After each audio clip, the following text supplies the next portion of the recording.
देवर ने किए भाभी के साथ मजे तो भाभी की दर्द से चीखे। दोस्तों, मेरा नाम राज है। मैं दिल्ली में रहने वाला हूँ। मेरी उम्र 22 साल है। कद 5 फीट 8 इंच है। मैं देखने में अच्छा और रंग गोरा हूँ। मुझे एक दिल्ली से मेल आया है कि उन्होंने मेरी कहानी बहुत पसंद आई थी। उनका नाम सोनिया है। उसकी लंबाई 5 फुट 5 इंच है और उसका फिगर 32, 30, 36 है। सच में बहुत ही सुंदर थी सोनिया भाभी की शादी को 3 साल हो गए थे, पर अब तक कोई बच्चा नहीं हुआ था। भाभी इस बात से बहुत परेशान थी। इस बात से परेशान होकर उन्होंने मुझसे बात करना सही समझा। उनको पति एक बिजनेसमैन थे। सोनिया भाभी ने मुझे जैसे ही मेल पर अपनी समस्या बताई, मैं समझ गया कि क्या करना है। मैंने भाभी की मदद करने के लिए बोल दिया, जिससे वह बहुत खुश हो गई। मैंने उनसे फ़ोटो और बाकी की डिटेल्स भेजवाने के लिए कहा, तो उन्होंने मुझे अपनी फ़ोटो भेजी। मुझे समझ आ गया कि सोनिया भाभी बहुत ही सुंदर है। मैंने भाभी को बहुत करनी शुरू कर दी, उसी बात में जैसा भाभी ने मुझसे बताया था कि वह बहुत ही दुखी है।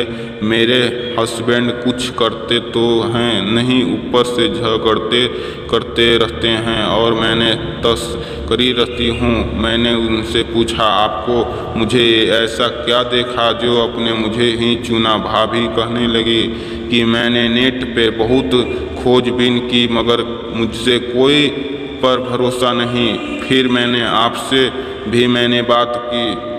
न जाने क्यों मुझे आपके अंदर की यह बात दिख गई जो मैं किसी के अंदर चाहती थी। मैंने उनसे भी वीडियो चैट करने की ख्वाहिश की थी। भाभी ने कहा कि मैं आपको रात में फ़ोन करूंगी, अभी आप मुझे अपना नंबर दे दो। मैंने भाभी को अपना नंबर भेज दिया। रात को 10 बजे मेरी फ़ोन पे घंटी बजने मैंने फ़ोन को उठाया।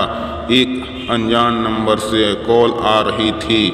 मैंने फ़ोन उठाया तो इधर एक महिला की आवाज़ आई, हेलो। मैंने पहले तो सोचा कि हो सकता है कि यह भाभी ना हो, तो मैंने भी जवाब में पूछा, हेलो, आप कौन?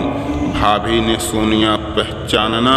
मैंने तुरंत उन्हें पहचान लिया और जवाब में उन्हें भाभी जी नमस्ते। वह खुश हो गई और बात करना शुरू कर दी। मैंने भाभी से कहा, भाभी वीडियो कॉल कीजिए ना। भाभी, ओके मैं करती हूँ। 1 मिनट बाद भाभी का वीडियो कॉल आया। मैंने देखा कि सामने एक काले रंग के कपड़ों में थी। भाभी कपड़ों के अस्त व्यस्त थे। मैंने भाभी को देखकर महसूस हो गया, कुछ बोलने ही नहीं सकी। हंसने लगी और कहने, क्या हुआ, चुप क्यों हो गए? मैंने कहा, भाभी आपको देखकर मैं हल्के छूट गए। मेरी समझ में नहीं आ रहा है कि ये आपसे क्या कहूँ। भाभी हंसने लगी। हम दोनों 1 हफ्ते तक इसी तरह फ़ोन पर बात होने लगी। फिर भाभी ने मुझे बताया कि उनसे पति को कुछ दिन के लिए बाहर जाने का प्लान बनाया है, आप आ जाओ। मैंने उन्हें हमें भर दी और जाने को तैयार हो गया। भाभी ने मुझे अपने घर पर एड्रेस दिया और मैं उनके घर के लिए चल दिया। मैं शाम को ट्रेन से उनके शहर के लिए निकल गया और बड़ी सुबह उनके शहर आ गया।